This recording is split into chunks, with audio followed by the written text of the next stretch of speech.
O vídeo de hoje é patrocinado pela editora Biblioteca Azul.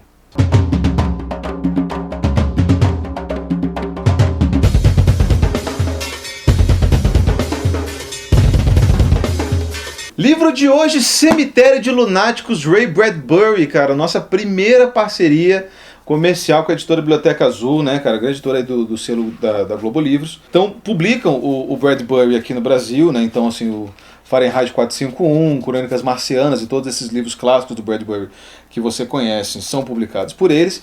E agora eles estão lançando esses livros aqui, que são livros da trilogia de Hollywood do Bradbury. Eles já lançaram o primeiro, que é esse aqui, que é o A Morte é um Negócio Solitário, tá? Foi ano passado, e agora esse ano lançaram esse aqui, me procuraram, falaram assim, gostaria de ler esse livro e falar para sua galera? Eu falei, claro que eu gostaria, minha galera ia curtir que eu falasse sobre esse livro, né?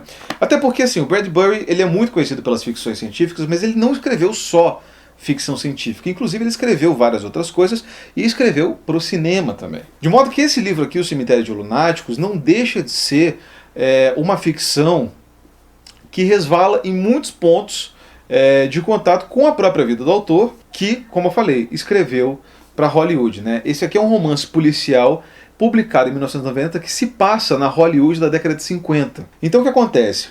A gente tem aqui um protagonista, um narrador sem nome, narrando em primeira pessoa, que é um escritor que, depois de escrever para algumas revistas e coisinhas pequenas e conseguir com que seus contos fossem publicados, recebe o convite para ir para Hollywood para escrever filmes para Maximus Studios, né? É bom lembrar que nessa época, principalmente na década de 50, 40, 50, assim, foi uma época de muita profusão e de presença constante de escritores renomados em Hollywood, né? Paul Faulkner escreveu, o Bradbury, o próprio Aldous Huxley, né? Não sei, eu acho que eu falei naquele vídeo que a gente fez do Macaco e Essência, que o Huxley, quando ele escreveu O Admirável Mundo Novo, né, ele fez muito sucesso, foi convidado para ir para os Estados Unidos para escrever para Hollywood também, e ele escreveu um monte de coisa que não foi para frente, né? E um dos argumentos, das histórias que ele escreveu é o Macaco e Essência. O link está aqui na descrição, o Murilo pode deixar. A Biblioteca Azul publica também os livros do Huxley, então também vale a pena dar uma conferida, tá? Então esse cara está escrevendo para Maximus Filmes, né? E a Maximus Filmes, que é um estúdio fictício, tem do lado, né, anexado ao estúdio, um cemitério, né? Como acontece de fato na vida real, né? O Paramount Studios está colado com o cemitério do Hollywood Forever, né? Que é onde estão enterradas várias estrelas, aí, inclusive. Muito bem. Ele tem ali um amigo de infância que trabalha no mesmo estúdio, que é um cara chamado Roy Holdstrom, que é um animador de stop motion, né? Nessa época também estava rolando muito essas coisas de stop motion, filme de monstro, tudo aquilo que você vê hoje em CGI, né? O cinema antigo fazia uma maquetezinha e botava ali um stop motion, fazia alguém, né, sei lá, Godzilla destruindo a cidade, coisas assim. O cinema antigamente era louco, né, Murilo? Era tudo muito raiz, assim. Esse Hulk que vocês estão vendo aí hoje, que é um cara de CGI, na minha época, era só um cara grande que a galera pintava de verde, cara. A galera pegava assim, ó, um pincel, ó, pintava ele de verde, botava um shortzinho jeans justinho nele e falava assim, vai. E esse era o Hulk, cara. Lou Ferrigno, né? Grande competidor, grande concorrente no bodybuilding aí do Arnold Schwarzenegger, inclusive. Então, esse era o panorama. Muito bem. Eles estão ali fazendo um filme para um cara que é o Manny Lieber, que pediu um filme lá de monstro, lá eles querem uma besta assustadora, não sei o quê. E eles estão lá tentando os dois ali, tentando pensar na besta, tentando pensar na cara, enfim, na compleição, nas características dela. E aí o narrador ele recebe uma carta que convida ele para ir no cemitério à meia-noite e ver uma coisa. E ele, tipo, sei lá, carta anônima. Ele vai lá e vê o cadáver do dono da Maximus Filmes, né, que é um cara que morreu, sei lá, 40 anos antes, em cima do muro, meio decomposto e tal. E ele não sabe exatamente o que quer dizer aquilo, mas ele começa a ser envolvido numa trama que envolve mais cartas anônimas, que envolve pessoas desaparecendo e morrendo e etc. E isso vira um policial muito clássico, né? Enfim, eu aprendi essa palavra hoje, inclusive, com meu amigo Dinha Notso. Vira um cozy mystery. Eu ia falar desse gênero? É um cozy mystery. né? É uma coisa meio é misterioso e tal, tem umas pessoas morrendo, mas é aconchegante. Não é isso? É isso. Né? E é aconchegante mesmo pelo seguinte, você lendo o livro, você vê que o Bradbury, ele e isso é intencional, tá? É inegável que o Bradbury, quando ele quer ser soturno e criar um clima de tensão, ele faz isso muito bem. Se vocês lerem lá o Crônicas Marcianas, você consegue perceber. Mas aqui, dá pra ver que mesmo nas situações mais tétricas e que podem ser assustadoras, etc., ele tá mantendo um tom super leve pra tudo assim que acontece. Né? A coisa toda gira como um pastiche de policial da década de 50, né? Afinal de contas, a história se passa na década de 50, né? Aquela coisa meio policial, meio crime, né? Meio Raymond Chandler, assim, Dália Negra, ou um policial tipo LA Confidential, né? Como é que é? Los Angeles Cidade Proibida, né? Filmaço, né? Pô, Rolo Tomassi, Kevin Spacey, grande elenco aí do filme. Então toda essa coisa da época de ouro, de Hollywood, está tudo envolvido numa ambientação que é leve e que é realizada a todo momento sem a carga dramática e sombria e pesada de uma história que, pô, tá acontecendo várias coisas esquisitas. E isso é particularmente evidenciado pela profusão de personagens secundários que não só são extremamente caricatos, como eles conferem também, proporcionam uma série de diálogos assim muito leves e escrachados com o narrador principal. Né? Entre eles a gente pode citar o Clarence, que muita gente diz que é uma versão do Bradbury jovem, porque o Clarence é um caçador de autógrafos, e o Bradbury, quando ele era moleque, ele ficava na frente da porta, ele surge tentando pegar autógrafo de alguém, ou ver uma celebridade, alguma coisa do tipo. Então tem lá esse cara que é o caçador de autógrafos.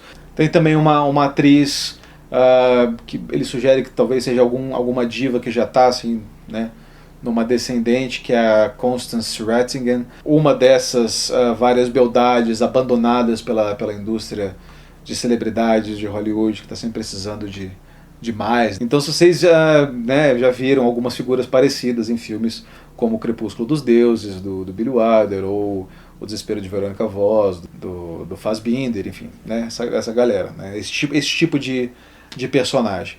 Tem um diretor também, que é o Fritz Wong, que é um diretor que é metade alemão, metade chinês, assim, que é a mistura do Fritz Lang com o James Wong, né, que são dois diretores que eram amigos do Bradbury e tal. E um ator lá, que é o J.C., que é um cara que faz papel de Jesus Cristo nos filmes, e aí o cara acha que ele realmente é Jesus Cristo, e a narrativa fica sempre meio em cima do muro, assim, deixando a entender que às vezes ele realiza milagre de verdade, ou outras vezes os milagres que ele diz que ele está realizando são só coisa da cabeça dele, né? Ele deixa tudo numa conotação ambígua dessa forma, né? E o mistério em si, então, ele acaba sendo, na verdade, uma grande homenagem a essa época, né, que até hoje, né, assim, de novo, né, o Cemitério de Lunáticos foi publicado em 1990, mas se você for ver filmes recentes, publicados nos últimos 5 anos, você vai ver que tem muita coisa que faz muita referência a essa época, né? Tá aí o Era Uma Vez em Hollywood do Tarantino, o Mank lá sobre os irmãos Mankiewicz, pô, saiu o filme da Marilyn, né, que a Ana de Armas fez, né, enfim. Então uma série de produções cinematográficas que são feitas ainda no mesmo lugar em que essas coisas todas se passam, mas dá pra ver que os caras têm um carinho muito grande por especificamente esse período, né? Que é o período que também viveu o Bradbury e o Huxley e o Faulkner e toda essa galera estavam ali em Hollywood. Então claramente era uma época de muita profusão, criatividade e grandiloquência, né? Pô, Cecil B. DeMille, essa galera toda. O que é interessante desse livro, assim, de novo, é um livro muito leve, é um livro divertido, um mistério tranquilíssimo de ler, ele não oferece maiores desafios, nem é a proposta dele, assim, o negócio dele é só colocar uma história bem realizada para o leitor ficar ali tentando desvendar o que diabos está acontecendo afinal de contas, né? Interessante verificar também como essa trilogia, cada livro ele encosta em um momento diferente da vida do Bradbury, né? Então, uma é quando ele está publicando em revistinhas e fanzines e coisa do tipo, que é esse primeiro livro, né, A Morte é um Negócio Solitário, em que ele conhece o Crumley, né, que é o detetive que vai ajudar ele aqui nesse livro, né? O Cromwell ele aparece já no primeiro livro e vai voltar a aparecer no terceiro, né? Que é o Let's All Kill Constance, que é quando a Constance, nessa Constance Redding, ela reaparece com outro mistério, enfim, e que nesse momento ele já está numa fase de fama estabelecida, assim, então ele já é um cara reconhecido, principalmente pelo Fahrenheit 451, né? Embora no livro tenham outros nomes, outro tudo, né? Ele não quer exatamente fazer um romance autobiográfico, mas ele gosta de colocar um fundo autobiográfico nessa trilogia, porque talvez seja, entre toda a produção do Bradbury, o Bradbury, é bom que se diga, né? Ele escreveu Fahrenheit 451, escreveu As Crônicas Marcianas, mas ele produziu muito mais coisa além disso, e talvez essas obras aqui dessa trilogia sejam as que mais se aproximam da vida dele, ainda que de uma forma ficcionalizada, né? Mas é muito interessante também, eu falei, né, do tom leve do livro, né? Principalmente se você já leu outras coisas do Bradbury, é muito interessante ver como ele domina bem as duas atmosferas, né? Se vocês leram alguns contos bem soturnos do Crônicas Marcianas e você contrapõe assim, com esse personagem que se coloca num lugar assim, de ao mesmo tempo meio patético, meio com medo de tudo e ao mesmo tempo meio debochado e sem respeito por nada, parece até que é outro escritor, outra pegada, outro livro. Mas na verdade eu sou um cara que estudou muito bem esses gêneros e gosta muito de passear por eles, né? Então aqui a gente tem uma espécie de noir, mas não é um noir, né? É um noir revisitado, né? É um noir repaginado e principalmente, acho que constituído pela leveza do distanciamento, não só da época, quanto do auge desse gênero, né? Aqui ele já está distante o suficiente para ele conseguir brincar, né? E a comédia, a gente sabe, né? A tragédia é mais distância, a frase lá do Mel Brooks, né? O Kubrick, por exemplo, fazer um filme sobre a Guerra Fria, que todo mundo morre no final, assim, tipo, na época da Guerra Fria, pô, meio de mau gosto, sacou? Mas depois de um certo tempo, você fazer isso, depois da década de 90, você fazer um livro, assim, pô, com mistérios e com presidentes de estúdios mortos e revirados, etc., e coisa do tipo, interessante, né? Interessante. Assim, e aí também tem a figura da besta, que é central para a história, né? Porque uma das cartas que ele recebe, a segunda carta que ele recebe, pede para ele ir num bar à meia-noite, ficar lá esperando, e eles veem uma criatura lá, um ser, enfim, que eles referenciam muito com O Homem que Ri, com aquele filme O Homem que Ri. Não sei se vocês viram esse filme, mas é um filme muito antigo, né? Sobre um sujeito que ele tem um sorriso permanente, ele enfim, tem uma mulher, e o personagem que ele está descrevendo ali se parece muito com o personagem desse filme, mas um pouco diferente, e eles ficam fascinados ao ver aquela figura, eles tentam reconstruir ele como uma besta, né?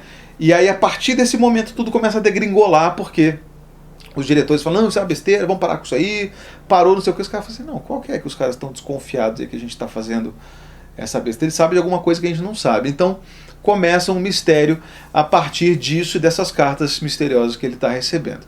Assim, cozy mystery, né? Divertido, leve e, de novo, mostra uma versatilidade do Bradbury por um gênero que talvez vocês não imaginariam que ele escrevesse, né? Então é isso aí. Ainda que ele tenha alguns elementos semi-fantasiosos nesse livro, né? Não vou dizer quais, mas estão ali. De alguma forma eles estão ali, mas, de novo, outra pegada, outro tudo. Um Bradbury diferente, né? Um tempo diferente de Bradbury. O triplo X.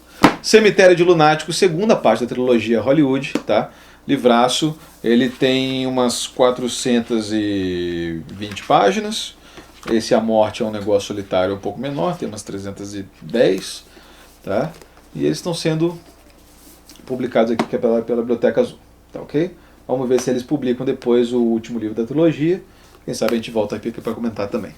Beleza? Isso aí, galera. Se inscreva no canal, dá um joinha. Queria agradecer a Biblioteca Azul aí pela confiança, pela parceria. Muito legal firmar mais esse contato. Se inscreva no canal, deixa um joinha aí. Um abraço e tchau.